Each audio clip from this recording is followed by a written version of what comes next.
Hey everybody, this is So Many Sequels, your book club for movies. I'm Josh. And I'm David. This week on the show, we're talking about Spider-Man Across the Spider-Verse, a movie that one letterbox reviewer called one of the most overwhelming experiences of their life. We also take a quick look back at Shazam Fury of the Gods, and we talk a little bit more about our favorite movie app, Letterboxd. Yes, you should follow us there. We've got all that and more on this week's show. Be sure to check us out online at somanysequels.com, where you can get links to our social media, especially our Patreon. If you sign up there, you can get access to our Discord and talk with us about movies whenever you want. So go do that again at somanysequels.com. Without any further ado, enjoy our review of Spider-Man Across the Spider-Verse.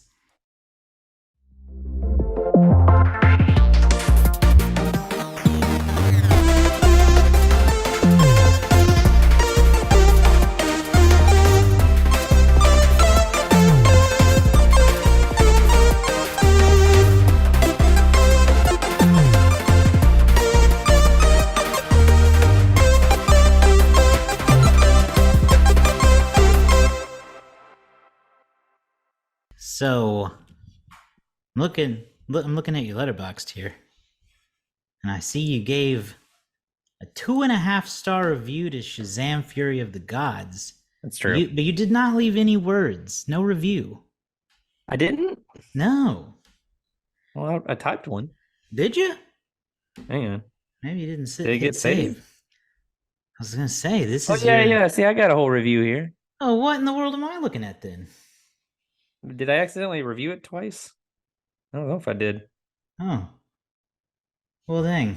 Yeah, click on my profile. You show me on my Letterboxd profile? There's nothing there. Go to my because it should be in my top things there.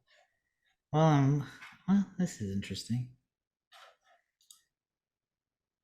Huh. Okay. So when I click on your activity feed, it shows it. And when I click on your film diary, it just has the stars for some reason. So, well, Letterboxd, we love it, and it's the connection between people. I feel like where Letterboxd needs to beef up a little bit. I don't disagree. I totally agree. Because I love the commenting aspect of it. And there's, I follow a bunch of people on there I don't know for real. But if I see a review in my feed that one of them wrote and I like it, I'll throw in a comment sometimes just to spice up the conversation. I don't know. I've tried, but the difficulty therein lies is that you can't reply within the comments to anybody directly. So like it's just one big thread of comments. Right. And so like conversations, if you have a big one, if you find one that like a lot of people have commented on, it's just random comments responding to each other, but you can't tell who's responding to what. So love Letterboxd, love the whole review system, but the interactivity between users, I feel, is like the next place they need to like invest, because you can be friends with somebody on there and you can see their reviews sometimes, but I don't know, the ability to interact with your friends is hopefully someday they can kind of put some more attention into the social aspects, because that's true. One thing I would like to do is I wish that I could make lists of friends. So I could have a list of people I know in real life, and then lists of just, friendly internet fellows. Because you could have like critics from like your favorite news sources. Then you'd have friends, or you could have like randoms. You could have a So Many Sequels exclusive list. Do you want to know my review of Shazam 2? I was curious. That's why I was asking, because I was gonna get you to just tell me your review, but now I see that you did write it. So, but yeah, I want to hear, because I've not seen it yet. Oh, you haven't seen it yet? I've still not gotten around to watching it. It's on Max. Yeah. So, launch title for Max. It's on your dog. Max has the whole thing if you get it from. He loves it. My review, I'll give it real quickly before we move on to other superhero fare. Yeah. Is that I didn't think it was as good as the first one. Okay. What I wrote here was there's a lot of talented young people in Shazam Fury of the Gods, and I wish they had gotten a chance to do more.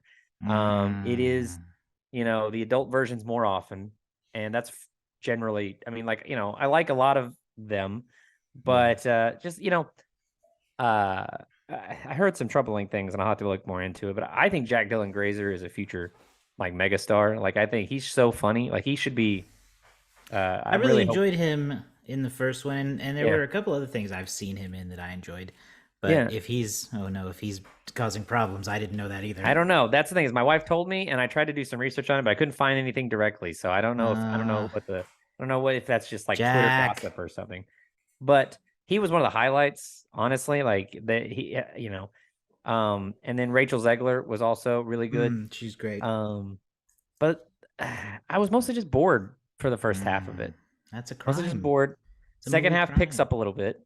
Um, but then the resolution, like pretty much everything after the big climactic moment just got really muddy and weird and desperate feeling, and I don't know.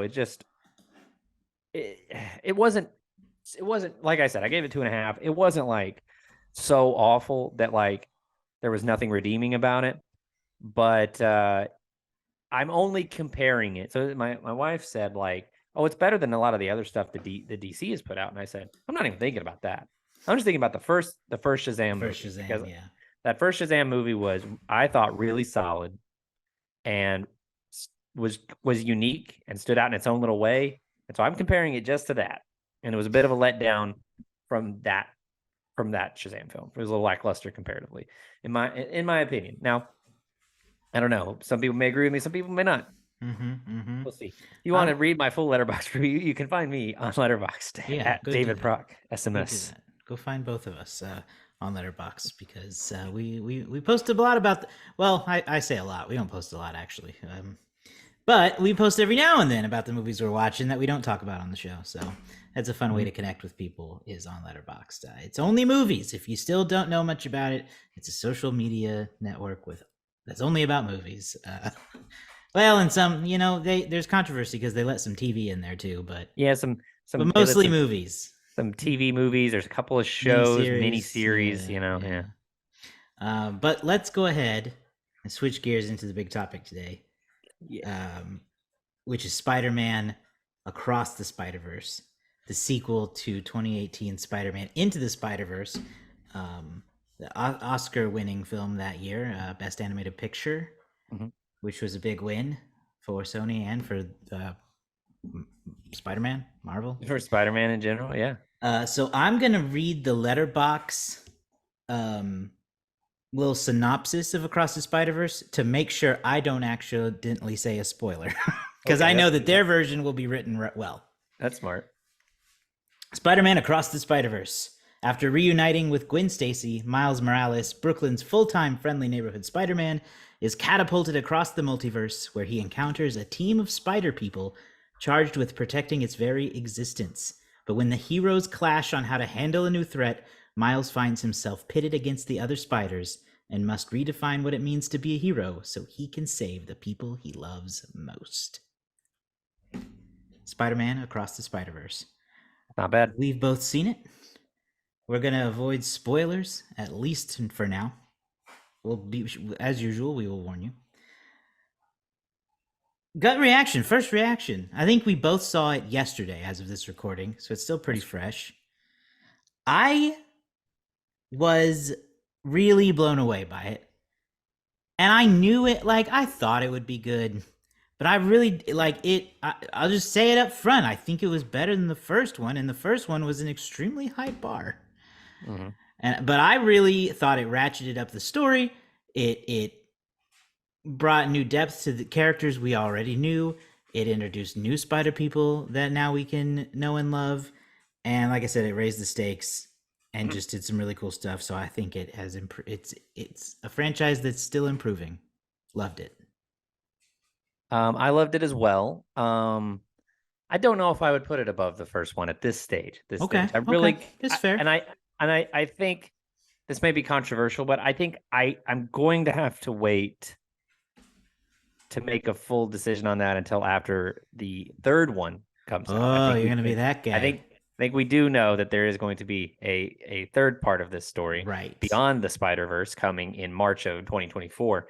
Mm-hmm. And because anytime you have a movie that is clearly the middle movie, Hmm. There's always that element of like, well, the resolution, is kind of Right. like, what is it going to mean? So right now, and we'll get into this more later, but I do think that despite the fact that there are, what was it, 5 spider people in the first one, it was more intimate at times. That first Spider-Man, that first Into the Yes. Spider-Verse. Yes. And this one is bigger. Everything's bigger, sprawling, more story. It Hmm. has its intimate moments. I'm not going to pretend that it doesn't, No, it but definitely does. it's just everything is blown out and expanded in cool ways. Um, one of the first things I'd like to talk about a little bit is just the visual style of the entire thing, Yeah. and that was what blew me away the most was Hmm. how they didn't just create different spider people. Their specific universes had unique style to them. So like Hmm. everybody's universe, everybody's dimension had its Looked own vibe, different. its own Yeah. feeling. Yeah. And so that I was really good. And I think it is a worthy follow-up to Into the Spider-Verse, which I also really liked. And I loved it more upon follow-up viewings. The first time I watched it, I was like, that was good. And then the second time I was like, that was really good. And then the third time I was like, that was great. You know. Yeah. Anyway. Yeah. It's same for me with Into the Spider Verse. It also improved upon repeat viewings. I mean, I also came out of it loving it, but I just appreciate it more each time I see it. I think because of the level of detail that's involved, and a lot of that includes the animation style, like we're talking about now. The detail down to the universes, where you can tell what universe they're in just by what the world looks like. I'm not going to pretend to remember all the Earth numbers, but Gwen's Spider Woman's universe had a like ethereal kind of Like watercolory but it was like blurry. neon watercolor, you know? Yeah. And then Yeah. Miles has the most normal looking universe for our eyes, so I thought that was Yeah. cool. And they I feel like this is a thing for multiverse movies now, since we're in a weird trend of them. There's always a montage of like someone traveling through a bunch of multiverses and seeing how Mhm. different they are. And I won't list them here for people who want to enjoy it for the first time, but you're going to see that too. So you get to see a lot more animation styles than you probably expect. And that's just really cool to see. And I think that this is probably, uh, you know, it's going to be a shoe in for the Oscar nomination again because of the Oh, animation. yes. Yes, absolutely. And I don't know what Sometimes I I was don't literally know. visually overwhelmed. I was like, oh my goodness. Definitely. Like, because it was My so, eyes hurt in a good way. there was it's so fast paced Yeah. that things happen especially with action. There is like action that's faster than you can process it. See, Hmm. so there's definitely another one of those times where it's going to be really good on repeat. Um, you know, uh, I don't know. We haven't gotten into spoilers yet, I but know. yeah, Not like try to hold it in still. I think that it is no spoiler. The trailers have revealed this that there are a lot of Oh Spider-Man yeah, we characters know in this that. movie. Yeah. So one of those characters has had a lot of showing in like trailers and stuff, and that is uh, uh, uh, for lack of a better word, we'll say Spider-Man India, who I'm trying to find in Was he Ask in the the Listener. trailers? Yeah, I think I guess yeah, I missed him because I thought he was a really fun one. yeah, Peter, Peter Spider-Man India. Pavarkar. He's in it from an alternate universe, Mumbattan, Uh-huh. and Yeah. his the art style of his universe is just so crazy. Like, I think on artistic merit alone, this movie is visually more adventurous than a lot of other animated films will be this year. And that's not to say that others won't be Yes. technically impressive. Yes, right. Looking forward down the line, Pixar's Elemental is it has experimentally in terms of experimentation a completely new thing where their characters aren't they don't have like a rigid skeleton. So even in this movie, Right. there are like animation skeletons that these things are based on, and they're like bypassing that to create something new. But you know everything else I think is going to be pretty standard backgrounds. This was like Right. in Gwen's universe, like her the depiction of her universe is almost changes by her mental state, by her mood, frame to frame. Like she would be in like blues and pinks, and then all of a sudden it would be bright whites. Yep. and things like that, from shot to shot. So, I think it's just really cool. And I don't want to I won't heap all the credit at their feet, but this is again Chris Miller, Phil Lord as the producers and writers, and whether it was the Lego Movie or Mitchell's and the Machines or whatever, these guys just have a really adventurous way of doing things in terms of animation. So Right. Yeah, you definitely can credit their directing, but it's also very true that like just the whole team behind these movies is incredible because as great as Lord and Miller are at directing, they weren't the ones that animated this movie. There was a whole team of animators and they knocked it out of the park. It's like every team knocked it out of the park, at least from the angle of a viewer. I felt like there wasn't really much missing here. Um, it's cool that this franchise is doing the most experimentation with animation like in the mainstream right now. It's cool for to sure, see it. It's cool to for see it. sure.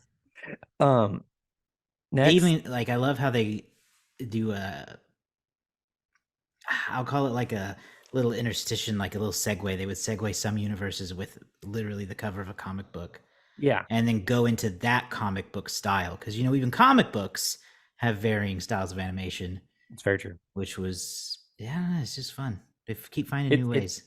it's true, and it makes it, like, you could call it like, it's them giving you like an excuse for why everything looks different, but like Yep. it's like it just feels cool. Just like when you see that new comic book plop down and it's like, here, let's go into this one now. Similarly, um there is oh gosh, what did you say? You said the comic books, but also there's little pop-ups. Like, there will be little Yes. inserts that would pop up that would Yes. tell you information Just somewhere in the like a comic screen, book.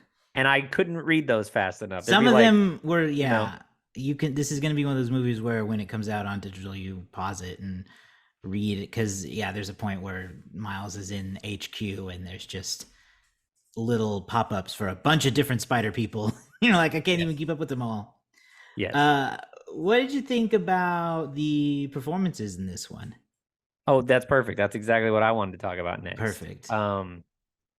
So, the returning cast did Hmm. excellent. Whether it was Shamik Moore, Hallie Steinfeld, I won't say she got more to do. She had a lot to do in the first one, but we got to see her world, and so that meant you get to hear more from her and see. Yep. And I thought she killed it. I thought that the Brian Tyree Henry and Luna Lauren Velez, who play Hmm. Miles's parents, I thought they were really great in this one. Um, I don't think this is a spoiler. Jason Schwartzman was cracking me up through this Right. whole movie Correct. Yes. as as the Spot. He plays the Spot, who is more or less the main villain in this movie, Mm, and he's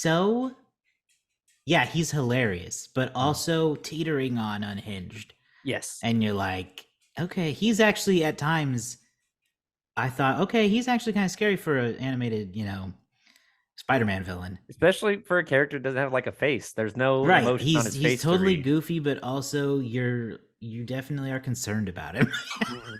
I mean, He definitely seems dangerous. hilarious flirting with unhinged. I don't want to be that guy, but that is Jason Schwartzman's whole vibe That generally. Like yeah. he nails Yeah. that. I remember watching him on I think it was season 2 of Fargo, and that was kind of his vibe there too. Was he'd be really funny, and then you'd be like, oh, I'm kind of worried about about I don't remember the character's name. I'm kind of worried about this guy. Yeah. Um and then mild disappointment that there's not more Jake Johnson as Peter B. Parker, who was one of my favorite aspects of the first movie. Agreed. Um, can I confess something? I'm going to confess something. Yeah. Do it. I'm getting to the stage of my life where I relate more to the parents than I do to the kids. Yeah. Because whether it was Brian Tyree Henry or whether it was Peter B. Parker as new dad, I was like, oh, there's my guy. You know, when I was young, I always thought of myself as like Peter Parker Yep. because I was this, 15, 16-year-old kid or whatever, 12-year-old kid. So like Spider-Man, he's like, yeah. But now I'm like, oh man, Uncle Ben's right, Right. you Yeah. know, or whoever it is. Jake Johnson does a great job playing a dad Spider-Man, Yes. just this because he is like what you might expect an aging kind of I'm over it Spider-Man to be. You know, he's Yeah. still got a dry sense of humor and funny, but he's also like you're just not reliable anymore, man. You're such a dad. Yeah. You know, are you gonna be there? Yeah, yeah, I'll be there. Yeah, I'll But be also, there. you know, him dragging his baby everywhere is also very funny. Yes. Um, so anyway, I could have done a little more. I'm hoping we're gonna get more of him in Beyond the Spider-Verse. That's the trade-off I'll have to take. Um, but then do you want to talk about some of the new people that we see in this movie? Like, let's lead off with Yes. Oscar Isaac. Everybody knows Oscar Isaac in it. We Yes. won't spoil that. Yes. Oscar Isaac appeared as Spider-Man 2099. Miguel Mhm. O'Hara. He Mhm. was in. I think he was in the post-credit scene He, of the first one, right? We got he introduced to was, him yeah. there. So yes, he was not a surprise. We do learn more about him, which is great for people like me who aren't super. I don't know much about the Spider-Man lore outside of the OG storyline of Peter Mhm. Parker bit by the radioactive spider. I don't know who Mhm. Miguel is. I don't know who most of the Spider-Men are outside of This is Peter and Miles. this is a great introduction to those characters. I mean, I would say that, you know, people heard about when they create. I think a lot of people heard about when they created Miles Morales. Yeah, You know, in the comics, yeah, but reaching that second level of like people actually knowing, I think that Into the Spider-Verse did an incredible job of introducing Miles Morales to the broader audience. And then this does a great job of continuing that, and you get to see the kind of like the more absurd levels of Spider-Man. Some of these are based in the comics, some of them are wholly new for this movie. But yeah, my only real familiarity with Spider-Man 2099 is seeing his Wikipedia article several years ago, but then also playing. There was a Spider-Man video game, I think called Shattered Dimensions, yes. I that know what you're featured talking Spider-Man about. 2099, and Yeah. so that was my introduction to that character specifically. And but Oscar Isaac's great here. You know, the funny thing was, like, I had to remind myself midway through that it was Oscar Isaac. You just get so used to I know. all of these different characters that they're after a while you forget that they're even I actors know behind. this is a movie and a franchise where they do a really good job of not like some of these people are really big names, but they do not feel like stunt casting. You No. know, Haley Steinfeld's an A-list actor. I don't notice it's her. I feel like she just blends into the character very well. Mhm. And then there's also a list of big names who play smaller roles. Like you said, Oscar Isaac. Uh, we get a new Spider-Man who's played by Daniel Kaluuya. He's Mhm. very big. You know, so We haven't gotten to my favorites yet, but yeah. even though this movie's got a strong cast, is not trolls level stunt casting. No, no. It's It's not. It's not not Justin Timberlake and Anna Kendrick being no, Smurfs it's or not whatever. it's not casting in such a way that like you're casting that voice and you're like, I don't know, it's hard to say because like, you know, clearly Jake Johnson's not doing like a character voice. He very much sounds like Jake Right. Johnson if you've ever Well, watched it's with him in his it. shtick now, right? Like it's Yeah. basically his new girl character. That's just who Yeah. he is now. But that's but to your point, yeah, it's not quite the level of, you know, Miles Morales played by Kevin Hart or anything Right, like because that, you know. they also don't use these names to sell the movie, which I appreciate too. That's true. And then there Um, are some that they could have done that with. they definitely could I have, want to you get to know. I want to get to them when we get into spoilers. Are we Okay. almost to spoiler territory? I think we're almost there. Is there anything else you think we could discuss? Any other type of? Because yeah, we're gonna have to talk about it. Um, well, let's talk about the overall impact this could have. Yeah. Not just for Spider-Man, but for I think for maybe superhero films, for animation. I think you've already seen from Into the Spider-Verse the knock-on effect because you look at Mitchell versus the Machines, Mm-hmm. you look at the new Puss in Boots, Mm-hmm. you look at the new Ninja Turtles. Yep.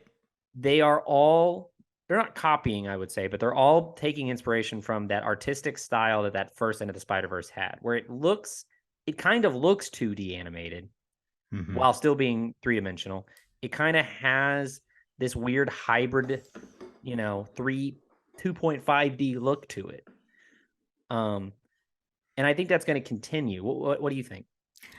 I hope so, and I think it could as well. I really like the experimentation with animation styles, even if some of them were to come across as copycats, which I don't think, like you said, I don't think they really have yet.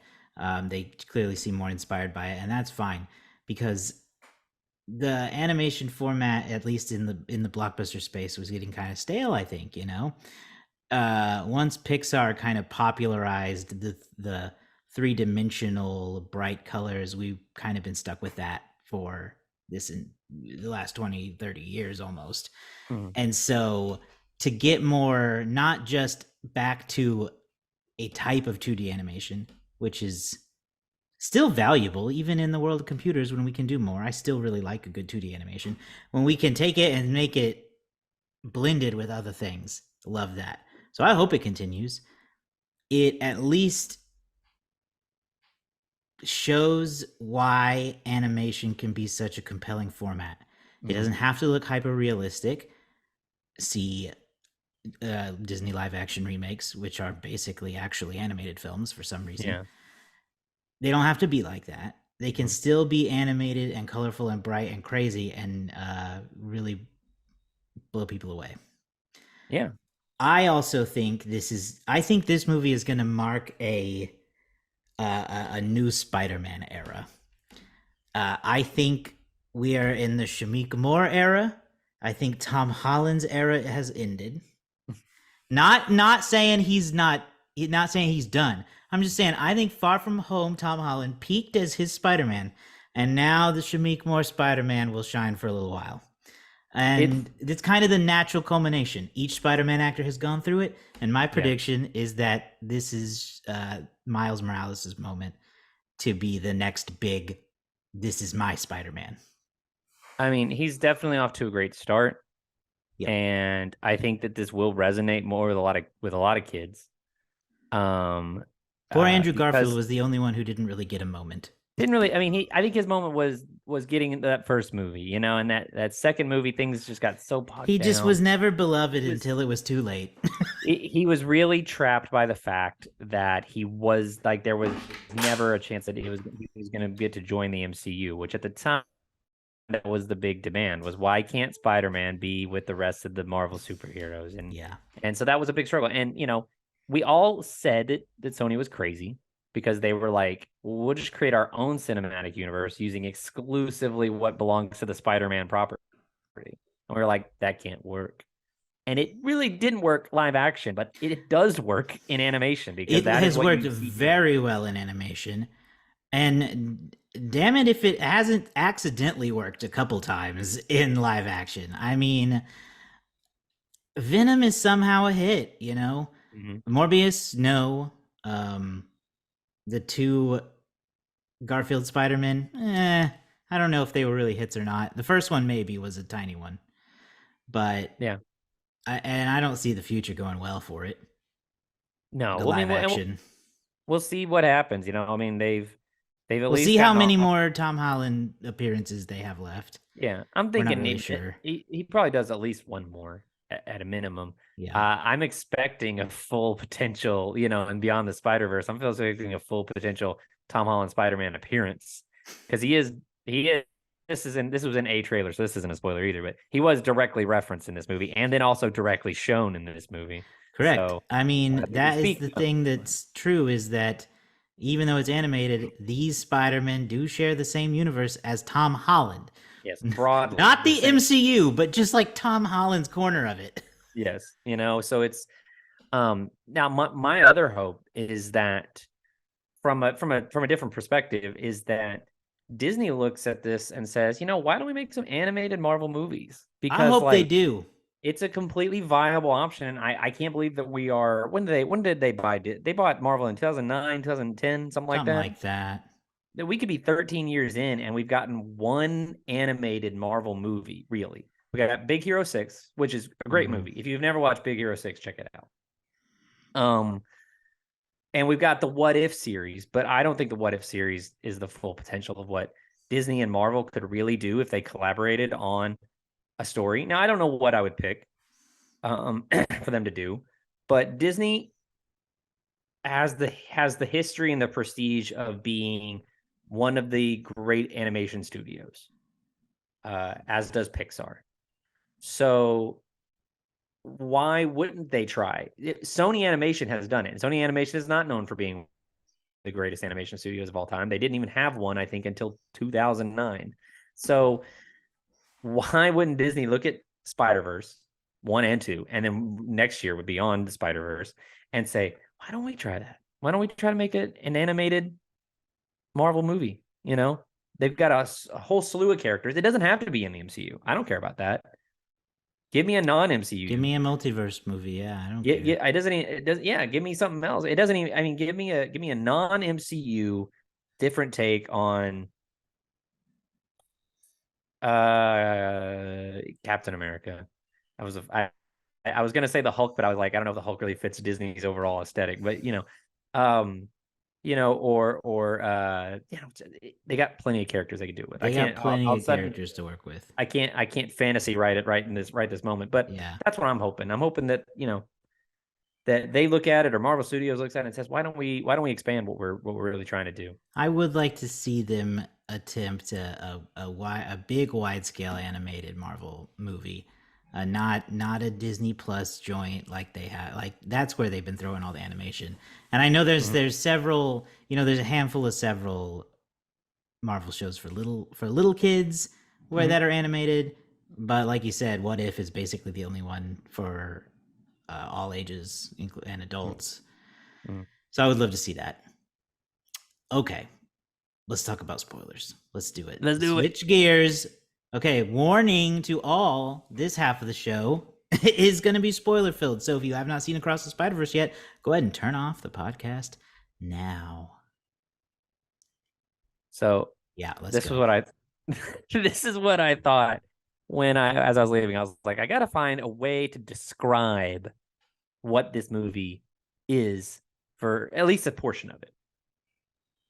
And it's like looking for Easter eggs in an Easter egg factory.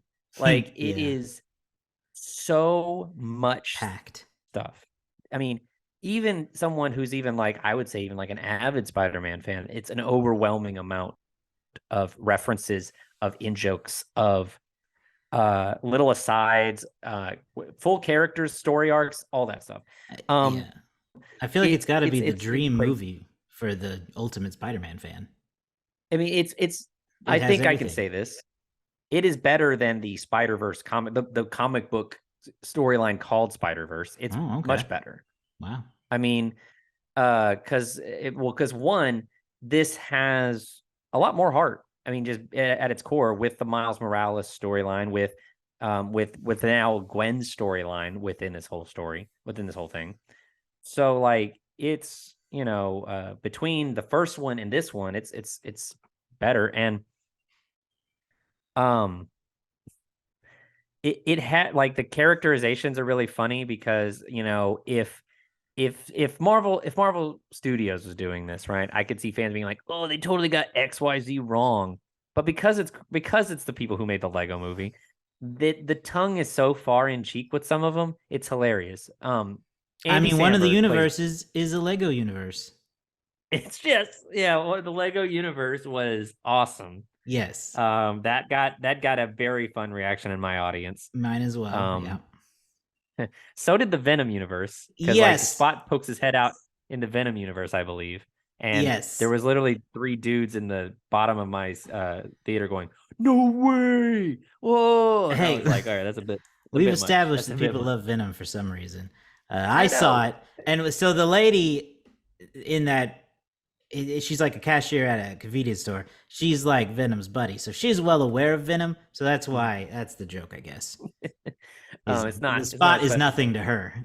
But Andy Samberg plays Ben Reilly, Spider-Man Ben Reilly, and they play it so hilarious because Ben Reilly is a character in this within the pantheon of Spider-Man who is like has the worst life. Like the worst life. It is so dramatic. He is a soap opera Spider-Man in every sense of the word. So when and have Andy Samberg playing him like, oh, I'm just so conflicted about my past or something like that, and he goes, oh, that was an awful memory, and stuff like that. And he's just playing it so over the top. I was laughing to myself because I was alone, laughing to myself, um, because that's every like it just like nailed him in a comedic way, not nailed him in like an over like a dramatic interpretation would have been probably just as funny if they were playing it straight because he's such an put upon character. Hmm. So Andy Samberg's hilarious. Um, my favorite new Spider-Man character is the Spider-Man cowboy called Web Slinger. Spider-Man Cowboy is very good, and his horse, which he shares a rider sense with. It's true. I found that panel Yeah. earlier today or yesterday. I can't remember what it was, but yeah, they say they make the same joke in the movie. When Miles asks him, "Why does your horse wear a mask?" And he's like, "So no one recognizes him." Web Slinger, as he's known, is voiced by Taron Killam, which I did not know at the time, but Oh, I did not know that either. after going home, I was like, "Yes, perfect. That makes it all the better." That is pretty good. I There's a lot of quick glances of Spider-Man I liked. Um, I think my most what the WTF one was T-Rex Spider-Man. I don't know what his story is. Yeah. Also, though, RC car Spider-Man, I say Yes. that he was a full-blown car, but Yeah, he was. anthropomorphic Cars universe Spider-Man, Yes. His name is Peter Parked Car. Peter Parked Car was really good. Um, not a joke one. I did actually love Daniel Kaluuya as Spider Punk. He was Yes. oozing with coolness, Mhm. and also just played a really cool kind of background role and Yes. played My a couple pivotal moments. my only issue with Spider Punk is how many times I'm gonna have to watch this movie to catch everything he says because he spoke so fast. He does And speak fast, so and he's got a very thick accent yeah, that so he I'm just like kind I'm of gonna have to mumbles through. rewatch. I was sitting in the theater going, I have to watch this one again. Completely missed most of that. I'm gonna need subtitles for this one. Yeah, It's he's great, and he's an underrated little new character in this movie. I mean, maybe not underrated, but like understated. We didn't really talk up how good he is and how pivotal his character actually ends up becoming. right. One thing that I remember thinking after Into the Spider Verse was, how are they going to keep making Spider-Man that I like? Because they had such a fun team at the end of that with Mhm, that Gwen and John Mulaney's Spider Pig, mhm. and I don't remember who else was in it, but Oh, it was Nicolas Cage. that's right. Nicolas Cage is Spider-Man Noir. Yeah. So I was very pleased to see that they assembled another team of Spider-Man that seemed just as cool, which we get a glimpse of at the end what is seemingly going to be Spider-Woman's team Mhm. to save Miles from his. Well, we're in spoiler mode, I guess. I forgot. Yes, we are. He gets dropped into the wrong universe, the Yes. universe where uh, that Peter Parker didn't die and is Spider-Man, and he never became it. Right. Well, allegedly. Yeah, and he was where I guess an alternate version of him was supposed to be bitten, right? Right. And instead, because he wasn't bitten, that spoiler, alternate version of Miles Morales has become the Prowler. So he's Yes. going up against an evil version of himself now. And like, look, let me That's tell pretty you, crazy. I'm not gonna try to like hype it up too much or overplay it, but those final moments were really cool in a movie Yes. theater because Yeah. they were the kind of mic drops and twists that just don't happen anymore. Um, you said earlier that you want to wait to really judge it until we see what the third one looks like. I totally get that. But man, there's nothing like the second movie in a franchise ending on a to be continued card. That's just like Yeah. we left pumped. We were like, yes, I can't wait to find out what happens. So many cool twists at the end of that movie. It was a real Empire Strikes Back for Spider-Man. Yeah. I mean and that's why And that's why, sometimes it happens, sometimes it doesn't, where a movie that's very clearly in the middle, very clearly a second movie within a series, it can be disappointing, to not Mhm. have the real resolution yet. Um, and so that's why long term I'm holding out. I'm holding out like Right. hope for like, because like if it ends and it ends kind of dumb, then I'm gonna be like, well, darn it. But I don't think Right. it will. I don't think it's gonna probably end No. incredibly. No. And it's But nice. The to be you know, continued card is nice because it is at least an implied promise that mhm. your questions will be answered. No, and I Um, have no doubts. The best part about this was that, or one of the best parts about this was that when that to be continued came up, I was like, okay, this is a good place to stop. Like this is a great place to leave me for a little while. yeah. Um, and because it'll be like you said, it'll be a chance to refocus. Gwen's got a new team assembled. 29's got his team. We didn't talk much about Issa Rae as Spider Woman, Yes. Issa Jessica Rae has a Drew great Spider Woman. role. Um, she was good. She was very important to the story. And she was solid. She had a motorcycle. That's very Hmm. cool. And was very pregnant. I don't know the Very storyline pregnant. there. Very pregnant. I'm gonna have to Um, look into her. some Um, other some other little appearances, little cameos. We did get Insomniac's video game Spider-Man made his brief yes, Spider appearance. Man for the PS4. I took my nephew to the movie and he saw that and pointed it out. He was like, PlayStation. And yes, and I was very excited personally that we actually not only got like a shot of him, we got a line, we got a spoken line from the Spectacular Spider-Man, which is a cartoon that ran in the late 09 2010 era, Uh-huh. where Josh Keaton, voice actor Josh Keaton, played Spider-Man. Great 2-season series. It's from Greg Weisman, the guy who made Gargoyles and Young Justice. Pretty much, this guy, Greg Weisman. If you're not familiar with kids animation, is a guy who puts out banger 2 seasons and gets canceled. Like that's all he does. Um, because this stuff is like it doesn't do well, and it does great critically, but doesn't do good enough in toy sales seemingly ever. But yeah, so he steps forward when Miles is learning about the canon events, and he sort of reassures Miles like, "Hey, it's sucks, but it's something we all have to go through." And I was like, "Spectacular Spider-Man!"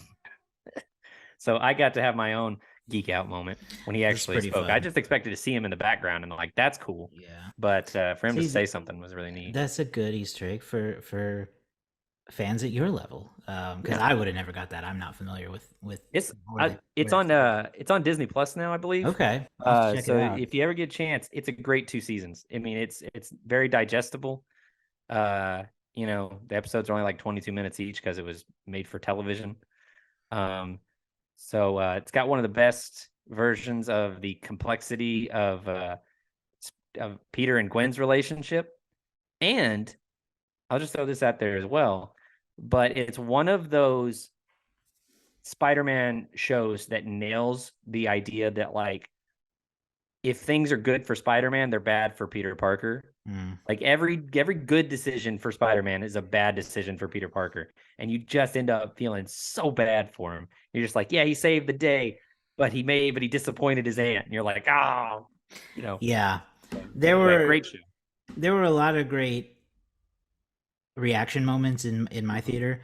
One of the bigger ones and one of my favorites was when we got to see real life Donald Glover Yes, at Spider-Man HQ, in yes, seemingly captured as I don't know, maybe his character from the Tom Holland verse. I don't know. it's very very possible that he is MCU Prowler, who fell into somebody else's universe for a little while. Right. That was very cool. Um, and we got similarly, we got to see live action depictions, not appearances by, but depictions of Andrew Garfield, Uh huh. of Tobey Maguire, Uh I huh. believe, and Tom Holland. We got to see, sort of images of all of them. Yeah, Um, this was in a part that I wanted to talk about in the spoiler zone, and you already kind of briefly mentioned it. But we get this whole explanation of the Spider-Man canon, which mhm, feels like a really meta moment mhm, because it literally makes a web, and we're at one point watching this spider web unfold of canon events of just Uncle Ben's dying, or Yeah. someone Or the equal of yeah. equal or greater value.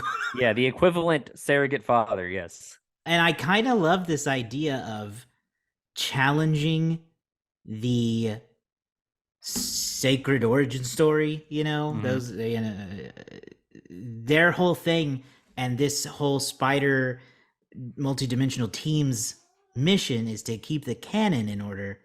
Mhm. And that includes Spider-Man must always lose someone of great importance.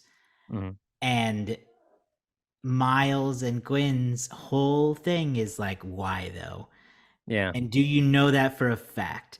And I Right. love that because it made me think for a moment, oh, they might actually take this Spider-Man in a direction I don't see coming. Mhm. And that's Yes. an exciting prospect. I love the idea of saying, yeah, I know Uncle Ben always dies, but what if he doesn't this time? Mhm. If this time it Yes. would be his father.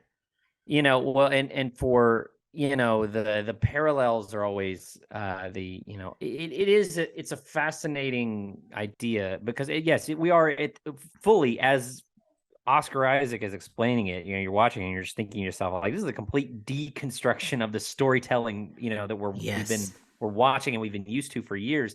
The parallels between alternate universe Spider-Man is both fascinating and comforting in a weird way. It's like, yes, of course, I'm just going to make one up now. Of course, Spider Punk's uncle was, murdered by, capitalists or whatever it is, and Mm. that's that's his canon. It's different contextually than normal Peter Parker, but it's still But it's the comforting in that same. the Yep. same events will always mold Spider-Man. You could have this similar discussion about Batman. It's like Batman's parents always must die. And like it's the death of Batman's parents that form the character. He can't be Batman without that level of loss, right? Miles has already gone through part of his canon, and that's losing his uncle in the first movie.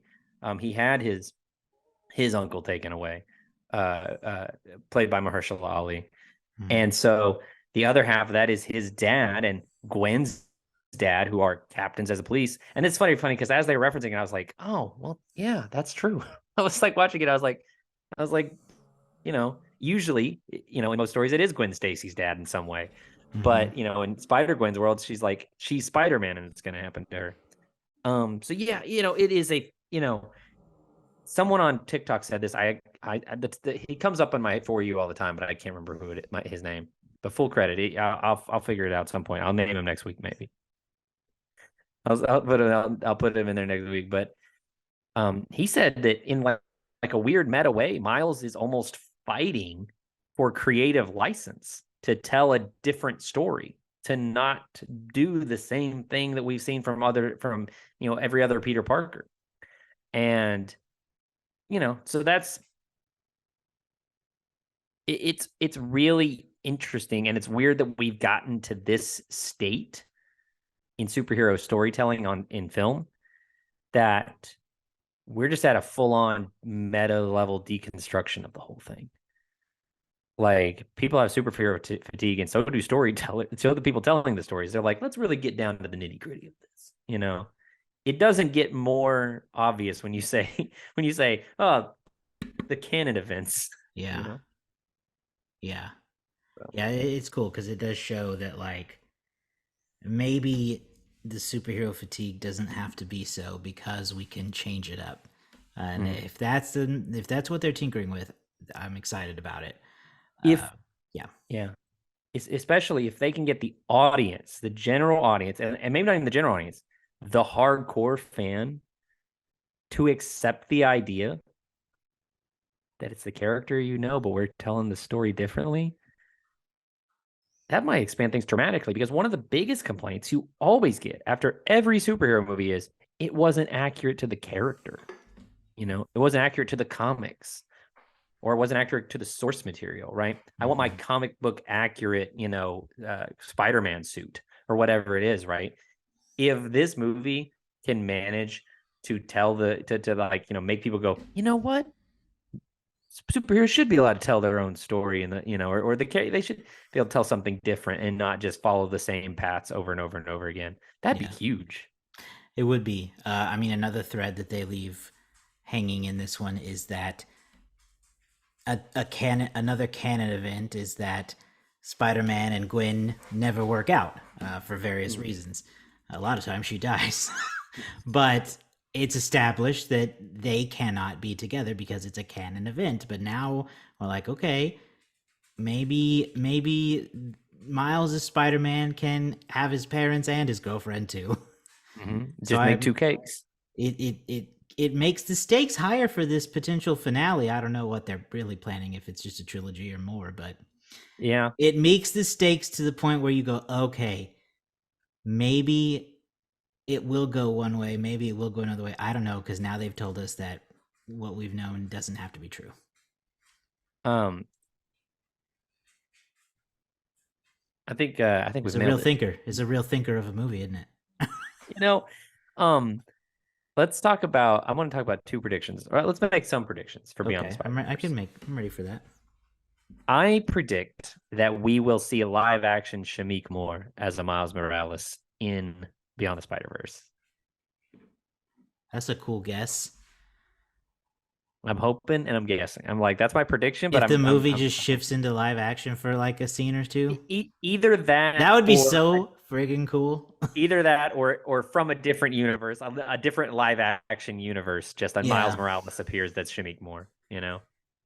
I think people would freak to see real life Miles. Yeah, I think they would too.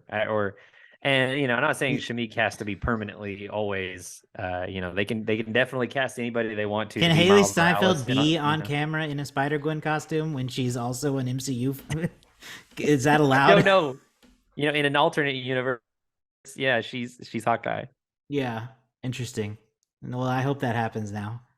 What Oh about you? You got gosh, any? I don't even know now because that was an out of the blue prediction for me.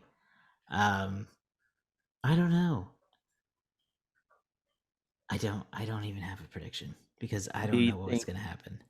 I'll throw another one out there. I do Okay. think that we will see not all of. I don't know if we'll see all of them, but I think with the bare minimum, we get live action Tom Holland appearing with the animated characters.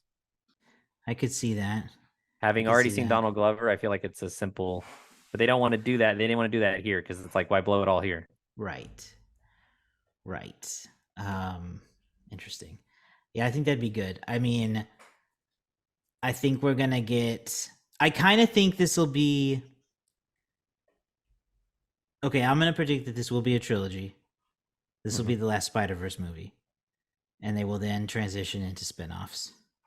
We already know that they're doing a Spider Woman spin-off. Mm-hmm. That's announced. So I think that this will mark the end of the Spider-Verse, and then we will get solo Miles movies Yeah, and Gwen movies. and I think that'd be That's my really super cool. safe prediction. I think that'd really really cool because, like I mentioned earlier, is that first one does have a little bit more intimacy to it, and here obviously there's so many Spider people Mm-hmm. that at times you can just like get lost in that many blue and red suits.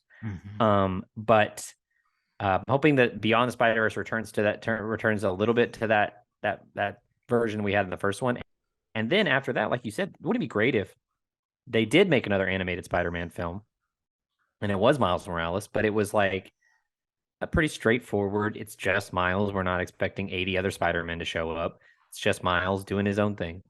I think that'd be pretty neat. I It might also feel, you know, I also predict that Beyond the Spider-Verse will outgross both of the predecessors mm, and be one mm. of the highest grossing movies of the year. I think this cliffhanger will bring in a big opening week audience. I think you're right. And I think Big, I think the good critical acclaim and audience word of mouth will hype this third movie up to the point where it's going to be one of the biggest movies of 24. tell you what, wouldn't it be crazy? So, I don't even know what else is coming out, but it's going to be one of them. wouldn't it be crazy? I got to think about this for a second. So you said Into the Spider-Verse won the Academy Award for Best Animated Film. Is that right? I believe so. I hope I'm not wrong on that. Correct me if I Let me was. double check that. Yes, it did. It won Best Animated Feature. Wouldn't it be wild if Across the Spider-Verse also wins Best Animated Feature? So you have the movie win and its sequel, which I don't think has ever happened with the That animated would be category. huge. And then what if the third one does as well? What if all three movies win Then Best? you I mean, have to you know what? stop.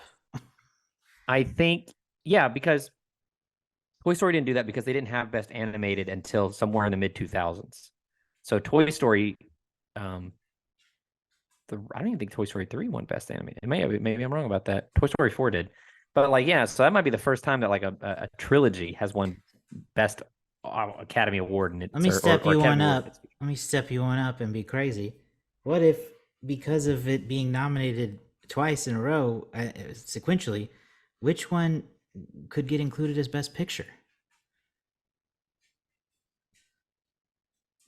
Maybe this one, I'm not but saying but win. I'm just saying they'll throw it in there.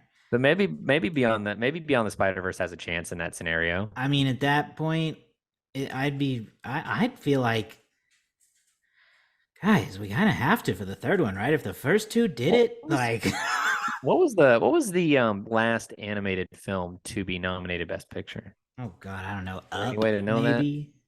Huh? Up. Has something happened since Up? Probably it would have to. Maybe Toy Story 3. Oh shoot, you're probably right.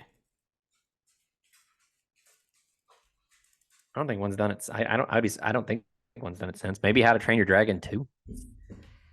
Toy Story 3 in 2010 are, so Beauty and the Beast, Up, and Toy Story 3 are the only animated films to be nominated for Best Picture. So Spider-Verse, if a Spider-Verse movie were nominated, it would be the fourth, assuming that nothing else happens in between. Yeah. Okay. All right. We're probably Well, clowning for talking that way, but I'm just saying. It I think it's seems within the realm of in possibility. the realm of possibility. You That's know. all I'm saying. And, Okay. yeah. So we'll see.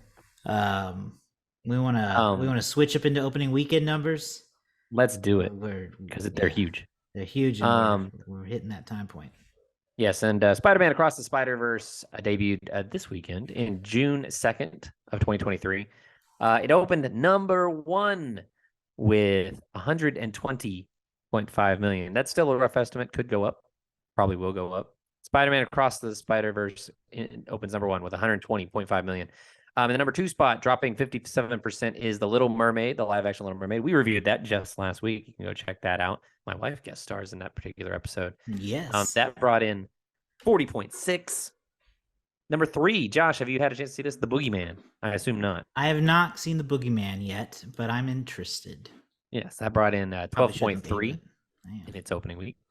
Guardians of the Galaxy falls to number 4 in its fifth weekend with 10.2. So still moving along really solidly there. Yeah. Fast X is not moving as drops to number 5 with 9.2 million in its third weekend. The thing about the Fast X, we've talked about this before with the Fast and Furious movies, is they're not necessarily huge in the U.S. They're not as big in the U.S., huge but worldwide. Internationally, that movie has just crossed the 600 million mark. So, you know, the rest of the world really loves them fast cars. It knows its audience. Here's a little detail for you. In week 9, Super Mario Brothers movie has finally fallen out of the top 5 to the number 6 spot. Dang. So chugging it's along. Been available to rent on demand for a few weeks now. It's true. I think you still have to pay for it, but yeah, it's not free yet. But I saw on that note, real quick, I was scrolling TikTok the other day, and I saw a TikTok of a little boy performing Peaches at his elementary school talent show, and those kids are still rabid for it. Oh yeah, no, that is and it was extremely cute because he was wearing a full Bowser costume, and he played the piano, and he was like an elementary school kid. And the kids are just sitting, crisscross applesauce in the gym, just screaming, "Peaches, Peaches!" It's the We Don't Talk About Bruno of 2023. The song of the summer, yeah. Similarly, I didn't say this when I mentioned them, but you can also hear our review of Super Mario Brothers with our special guest Arch, as well as our review of Guardians of the Galaxy Volume 3. That's just a two-hander, just me and Josh. But oh man, what a great movie! But it's still good. Loving the summer so far. Yes, great summer. really welcome after the past couple years of trying to come out of this pandemic slump. Oh, This has true. been a good year. Gonna be 2023 is a year to remember. I can already feel it. Into the Spider-Verse has also grossed 88 million overseas so far for a worldwide total of 208. With that $120 million opening, it is already almost caught up to the first Into the Spider-Verse. It's easy to remember that movie being really big because of its cultural impact, its critical impact, but it only made 190 in the United States Yeah, it had to build up. and only made about 185 overseas for a worldwide total of 375. So Across the Spider-Verse is, I think, going to pass it very quickly on that level. For the year, Into the Spider-Verse is the second highest opening of the year, only behind Super Mario Brothers. It just edged out Guardians of the Galaxy Volume 3, so that's pretty huge. Mm-hmm. Also below that would be, Ant-Man, into this Ant-Man Quantumania. Those are your $100 million openers this year. It's rarefied air. It still is, and I think it always will be, having an opening over 100 million.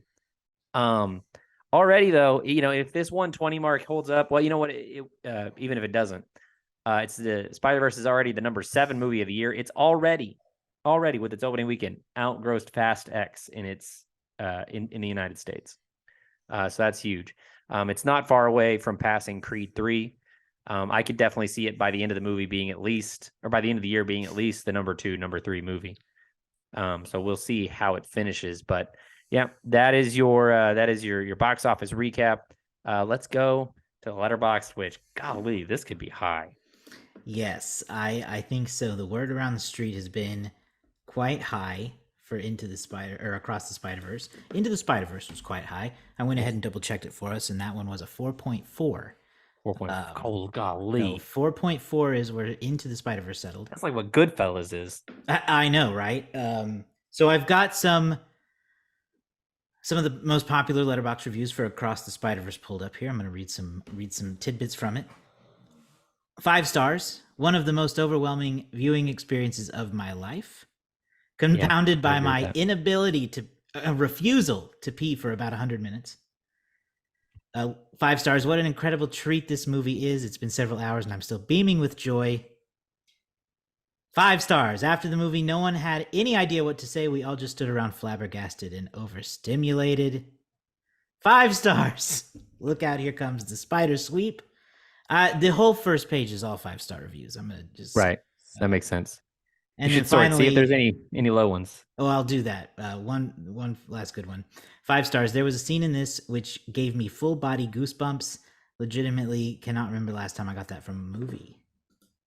Oh, I can. I watched Interstellar the other week. Okay, the low reviews are also the low reviews are boring. 1 star. The movie straight up ends halfway through. Yeah, it's called a cliffhanger, buddy. It's the middle movie, man. Anyway, so that was banger after banger after banger. Oh, Josh, this a lot of high praise. I think it's going to be tough. Would you like to go first, or would you like to go second?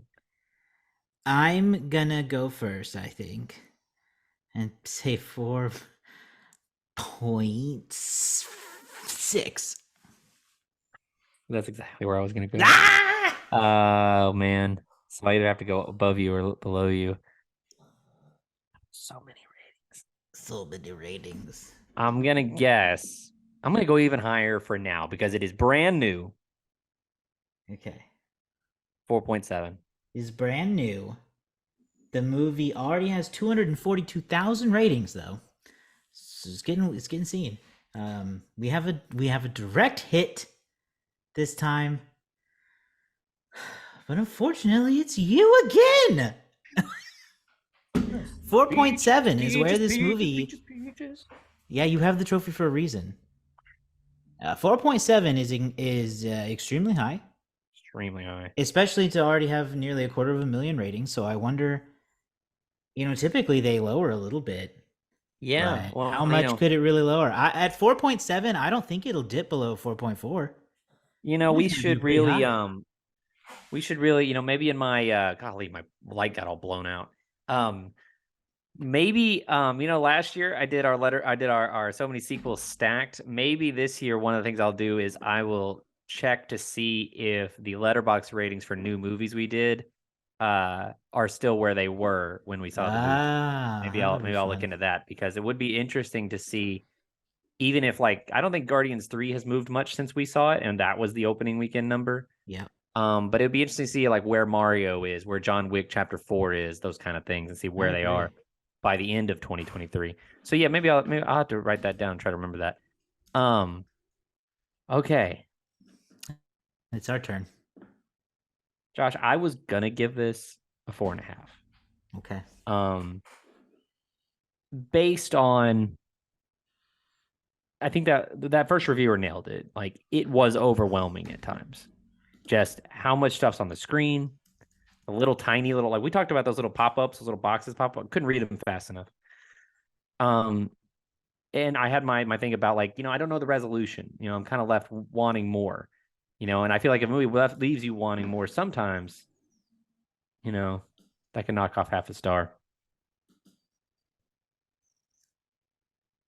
But I've genuinely enjoyed this conversation so much, and I really hadn't, because I saw it by myself. Mhm. I did not have the opportunity to talk about the canon event stuff yet with anybody.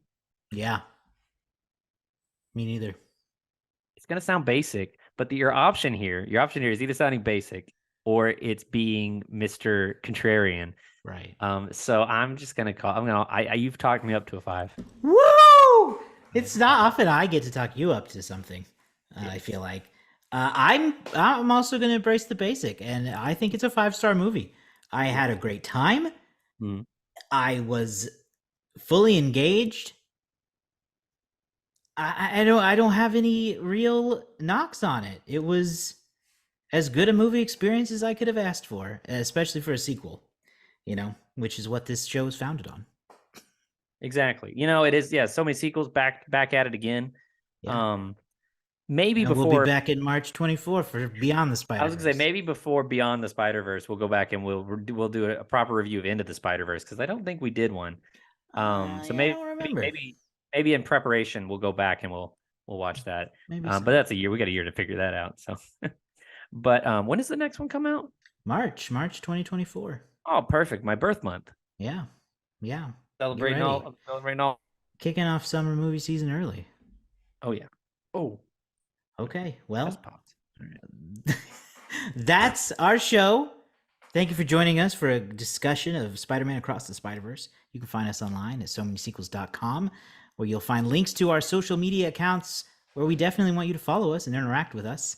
If you subscribe to our Patreon, you can join our Discord and hang out with us there, where we talk about the movies we're watching for the show, as well as other things we're doing, other shows we're watching, other movies, books, all kinds of stuff. So go check that out, somanysequels.com. You can also go back and listen to our catalog of older episodes, see if there's any movies you want to hear us talk about. You can let us know on social media. All right, bye.